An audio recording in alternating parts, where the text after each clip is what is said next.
হাদিস শরীফের অর্থ হযরত জাবের ইবনে আব্দুল্লাহ রাদিয়াল্লাহু তাআলা আনহু হইতে বর্ণিত আছে যে রাসূলুল্লাহ সাল্লাল্লাহু আলাইহি ওয়াসাল্লাম বলিয়াছেন, বেহেশতের চাবি হইল নামাজ, আর নামাজের চাবি হইল ওযু। সুবহানাল্লাহ।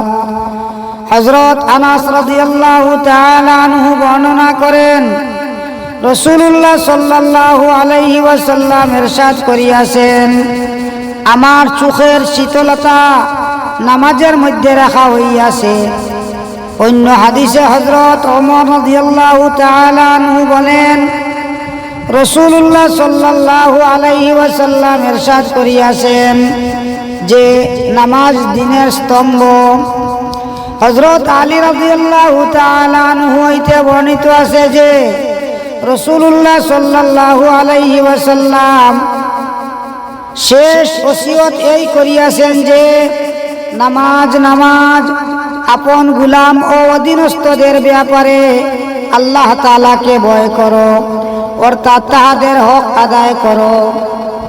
অন্য হাদিসে হযরত আবু উমামা রাদিয়াল্লাহু তাআলা আনহু হইতে বর্ণিত আছে যে নবী করিম সাল্লাল্লাহু আলাইহি ওয়াসাল্লাম খায়বার হইতে ফিরিয়া আসিলেন।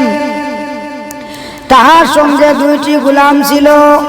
হযরত আলী রাদিয়াল্লাহু তাআলা আনহু আরজ করিলেন, ইয়া রাসূলুল্লাহ সাল্লাল্লাহু আলাইহি ওয়াসাল্লাম, খেদমতের জন্য আমাকে কোন খাদিম দান করুন।